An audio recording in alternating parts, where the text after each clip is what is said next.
السلام علیکم مائی listener and reader, کیسے ہیں آپ سب؟ امید کرتی ہوں کہ آپ سب خیریت سے ہوں گے۔ ہم آپ کے ساتھ اب اپنے ناول کے ایپیسوڈ 3 شیئر کرنے جا رہے ہیں، جو کہ جانے عشقم لکھا ہے اریت شاہ نے۔ تو کائنڈلی میرے چینل کو لائک اور سبسکرائب کر لیں۔ تو لیٹ سٹارٹ۔ یہ تمہیں پسند آئی تھی نا، تم رکھ لو۔ بہت غلط بات ہے انایا، تم اپنے بھائی کا دیا ہوا تحفہ یوں ہی کسی کو دے دو گی، اور ابھی اس سے کہانی پر عمل کرنا تھا، اور نہ ہی اس کی نیت کے بارے میں انایا کو آگاہ کر کے اس کا دل بدزن کرنا چاہتی تھی۔ ہاں یہ غلط ہے، لیکن میں اپنے بھائی کو سمجھا دوں گی۔ یہ ڈریس تمہیں پسند آئی؟ بالکل بھی نہیں، اور خبردار جو تم نے ایسی بھی کوئی حرکت کی۔ انہوں نے یہ ڈریس تمہارے لیے خریدی ہے، اس لیے آج شام کو جب تم مجھے خوش کرنے کے لیے آؤ گی تو تم یہی ڈریس پہن کر آؤ گی، اور اگر تم نے نہیں پہنی تو میں تم سے خفا ہو جاؤں گی کہ وہ اس کی باتوں میں آنے کا کوئی ارادہ نہیں رکھتی۔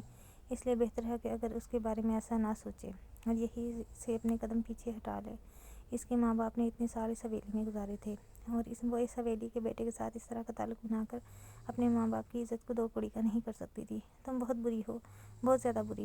نہیں بولتی تم سے، وہ ڈریس اٹھا کر کھڑی ہوئی، کیونکہ وہ جانتی تھی کہ اس نے انایا کو بہت آسانی سے منا لیا ہے۔ ہاں جانتی ہوں میں بہت بری ہوں، اور اس بہت بری دوست کی سالگرہ پر ٹائم سے پہنچ جانا، کیونکہ تمہارے علاوہ میں نے کسی کو نہیں بلایا۔ وہ پیار سے اس کا گال چومتے ہوئے بولی تو انایا مسکرا دی۔ 5 بجے کا وقت تھا جب اس کی واپسی ہوئی۔ اس نے ایک نظر جعفر اکبر خان کے کوارٹر کو دیکھا تھا، شاید وہ باہر کہیں نظر آ جائے، لیکن وہ کہیں نظر نہ آئی تو حویلی کے اندر آ گیا۔ جب اسے کچن سے انایا کی آواز آئی، یہ لڑکی کچن میں بھی کام کر سکتی تھی، یہ سوچ کر وہ بے اختیار مسکراتے ہوئے کچن کی طرف آیا تھا۔ السلام علیکم بھائی، آپ کی واپسی ہو گئی؟ مجھے تو لگا تھا آپ دیر سے آئیں گے۔ کیسی لگ رہی ہوں میں آپ کے لائے ہوئے ڈریس میں؟ ویسے آپ کو بتا دوں، یہ مجھے نہیں بلکہ زرشی کو پسند آئی تھی، لیکن ڈریس بہت خوبصورت ہے۔ آج اسپیشل ڈے ہے، میرا مطلب زرشی کی برتھ ڈے، تو اس لیے میں نے یہی ڈریس سلیکٹ کیا۔ ویسے آپ انوائٹ نہیں ہیں، کیونکہ اس نے اپنی پارٹی پر صرف مجھے انوائٹ کیا ہے، لیکن میں آپ کو اپنا مہمان بنا کر لے جا سکتی ہوں، اسے کوئی اعتراض نہیں ہوگا۔ تھوڑے مزے سے اس کے سامنے لہراتے ہوئے اپنا ڈریس دکھا رہی تھی، جبکہ وہ سارے دن کا تھکا ہارا واپس آیا تھا۔ وہ اپنے ساتھ کچھ اچھے کی امید رکھتا تھا، لیکن انایا کو اس ڈریس میں دیکھ کر غصے سے اس کی آنکھیں سرخ ہونے لگی تھیں۔ نہیں مجھے نہیں جانا، تم جاؤ، میں جا رہا ہوں اپنے کمرے میں آرام کرنے کے لیے، اور اس محترمہ سے کہہ دینا کہ صبح وقت پر آ جائے، اسے تنخواہ میں چھٹیاں کرنے کی نہیں دیتا۔ وہ غصے سے کہتا تیزی سے سیڑھیاں چڑھ گیا، جبکہ انایا اس کے لہجے پر پریشان ہو گئی تھی۔ وہ سمجھ نہیں پائی، لیکن یہ سمجھ گئی تھی کہ وہ ضرور کسی سے لڑ جھگڑ کر آیا ہے۔ اس کی آنکھ کھلی تو اپنے آپ کو مضبوط حصار میں قید پایا۔ اس کی پکڑ انتہائی سخت تھی، اس نے اپنے شکنجے میں کسی تکیے کی طرح قید کر رکھا تھا۔ خود کو یوں قید دیکھ کر انائش کے دل کی دھڑکن نے سپیڈ پکڑی۔ آج سے پہلے اس نے اپنے اتنے قریب کسی مت کو محسوس نہیں کیا تھا۔ خود کو اس کے مضبوط حصار میں دیکھ کر وہ جلد از جلد اس کی پہنچ سے دور ہونا چاہتی تھی، لیکن مقابلہ شاید ایسا نہیں چاہتا تھا۔ وہ اس انداز میں اسے خود سے لگائے ہوئے سو رہا تھا، جیسے کوئی چھوٹا سا معصوم بچہ اپنے کھلونے کے لیے کھو جانے کے ڈر سے لگاتا ہے۔ اس نے بڑی مشکل سے اس کے دونوں ہاتھوں کو اپنے اوپر سے اٹھانے کی کوشش کی، لیکن وہ ذرا برابر بھی کسمسا کر ایک بار پھر سے سختی سے اپنی باہوں میں کھینچتا اس کے گردن میں چہرہ چھپا گیا، اور اس کی یہ حرکت انائش کے دل کی دھڑکن مزید تیز کر گئی تھی۔ اپنی گردن پر وہ اس کی گرم سانسوں کا لمس محسوس کر رہی تھی، جو کہ اس کے پورے جسم میں سنسنی پیدا کر گیا۔ اس نے اپنے دل کی دھڑکن کو کنٹرول کرتے ہوئے ایک بار پھر سے اپنا آپ اس کی باہوں سے چھڑانے کی کوشش کی تھی۔ کیا مسئلہ ہے تمہارے ساتھ؟ کیوں میری نیند خراب کرے گی؟ وہ ذرا آنکھیں کھول کر اسے گور کر بولا۔ چھوڑے مجھے، میں آپ کی حویلی والی بیویوں میں سے ایک نہیں ہوں کہ صبح ہوتے ہی آپ کی باہوں میں آنے کے بعد آپ کے فلمی ڈائلاگز کا انتظار کرے گی۔ مجھے فریش ہونا ہے۔ وہ اس کا ہاتھ خود پر سے ہٹاتے ہوئے کہنے لگی تو مکرش نے اسے گور کر دیکھا، لیکن شاید وہ لڑنے کے موڈ میں نہیں تھا۔ ویسے تمہیں کیسے پتا کہ میں اپنی حویلی والی بیویوں کے ساتھ صبح رومانس کرتا ہوں یا فلمی ڈائلاگز مارتا کرتا ہوں؟ وہ بیڈ گراؤنڈ کے ساتھ ٹیک لگاتا اسی نظروں کے حصار میں لیے سوال کرنے لگا۔ وہ منہ دھو کر باہر رہی تھی، یہی سوچ رہی تھی کہ وہ کیا پہنے گی، کیونکہ گھر سے تو وہ کسی طرح کا کوئی کپڑا نہیں لے کر آئی تھی۔ یہ ساتھ میں ڈریسنگ روم ہے، تمہاری ضرورت کی ہر شے موجود ہے وہاں، جتنا بھی لیڈیز سامان ہے سب تمہارا ہے۔ میں نے تمہارے آنے سے پہلے ہی تمہاری شاپنگ کر لی تھی۔ وہ واش روم کی طرف بڑھتا اسے بتا کر آگے بڑھ گیا تھا، جبکہ انائش نے ایک نظر ڈریسنگ روم کی طرف دیکھا تو اگر ساری زندگی اس شخص کے ساتھ رہنا تھا تو اس کی دلائی ہوئی چیزیں استعمال کرنے میں کیا قباحت تھی۔ اس نے ڈریسنگ روم میں قدم رکھا تو اسے یہاں ہر طرف انتہائی خوبصورت مہنگے ڈیزائنر سوٹ لگے نظر آئے، ایک سے ایک ڈریس انتہائی قیمتی تھا۔ تو سب کچھ اس کا ہے، وہ اس کے یہاں آنے سے پہلے اس کے لیے شاپنگ کر چکا تھا، اور وہ بھی اتنی ساری شاپنگ وہ تو خواب میں بھی نہیں سوچ سکتی تھی کہ کسی زمانے میں اس کے پاس اتنے سارے کپڑے، جیولری اور جوتے آ جائیں گے۔ ان کپڑوں کی تعداد اتنی زیادہ محسوس ہو رہی تھی کہ انائش کو یہی لگا کہ ان میں سے ہر ایک ڈریس کو دوبارہ پہننے کے لیے اسے کم از کم 1 سال کا انتظار کرنا پڑے گا، وہ بھی اگر وہ ہر دن ایک نیا سوچ کر تبدیل کرے تو۔ اس کے لیے سلیکٹ کرنا مشکل ہو گیا وہ کون سے کپڑے پہنے۔ سب ہی ایک سے بڑھ کر ایک تھے، لیکن وہ فی الحال کے لیے کوئی سادہ سا سوٹ چاہتی تھی، اور یہاں سبھی کافی زیادہ بھاری کام والے تھے۔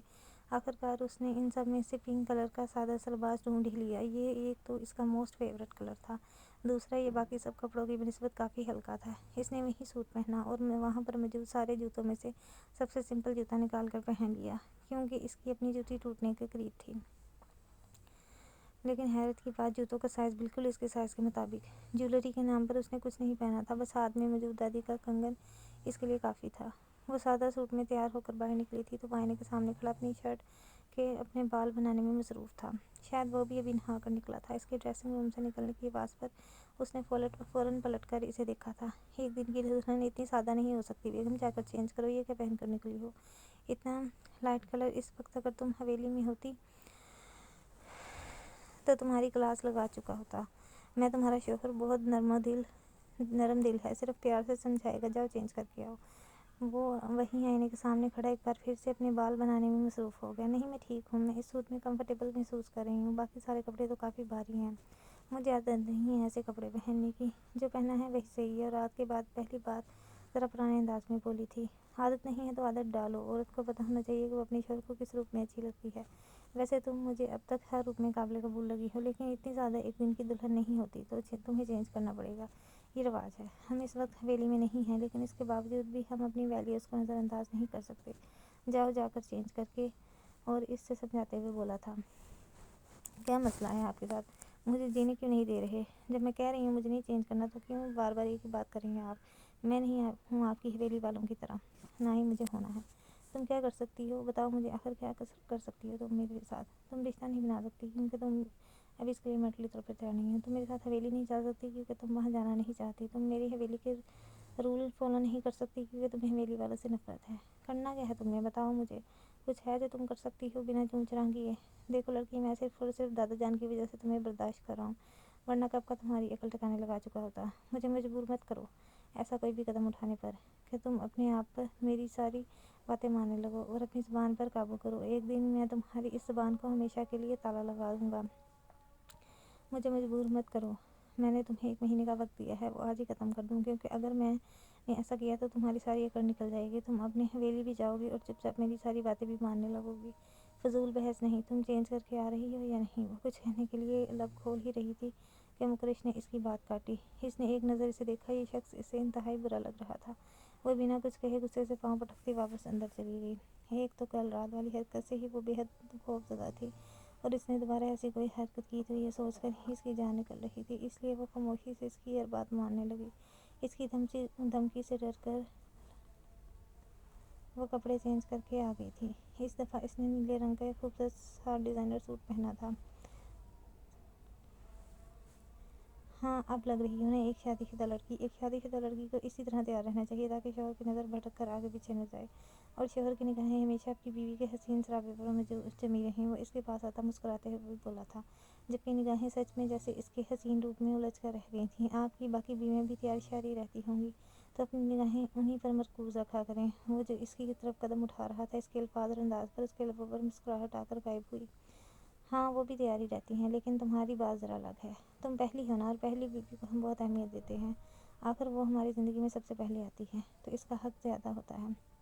ویسے تو سب سے پہلے تم ہی ہو، لیکن میری پہلی تینوں بیویاں تم سے پہلے میری زندگی میں آئی ہیں، اور عمر میں بھی تم سے بڑی ہیں، تو تم نے کیا کہ بات کرو گی ان سے باجی آپی یا پھر کچھ اور؟ بالکل سیریس انداز میں اسے سوال کر رہا تھا۔ مجھے نہیں پتا، اور نہ ہی مجھے آپ کی بیویوں سے رشتہ داری بنانے کا کوئی شوق ہے۔ وہ منہ بنا کر آئینے کے سامنے آ رکی۔ کل رات ہی اس کے تم کی گردان ختم ہو چکی تھی۔ ارے تمہیں نہ صحیح میری بیویوں کو شوق ہوگا، نہ تم سے مخاطب ہونے کا۔ تم بتاؤ کہ تم کیا کہلواؤ گی؟ پہلی بیوی کو زیادہ عزت دی جاتی ہے، تو تم پہلی ہو، تو شاید آپ لوگ تمہیں آپی بابا جی کے پکارے تو مت منانا۔ دیکھیں، مجھے کسی سے کوئی مطلب نہیں ہے، کوئی مجھے آپی کہے یا باجی کچھ بھی کہے، میں تو کبھی کسی سے ملنا بھی نہیں چاہتی، اور نہ ہی مجھے آپ کی حویلی جانے کا کوئی شوق ہے۔ تو بس اب مجھ سے اس بات پر بحث نہ کریں تو بڑی مہربانی ہوگی آپ کی، وہ ہاتھ جوڑتے ہوئے بولی۔ تو مکرش بھی ہاں میں سر ہلا گیا، جیسے مزید تنگ کرنے کا اس کا کوئی ارادہ نہ ہو۔ چلو جیسے تمہاری مرضی،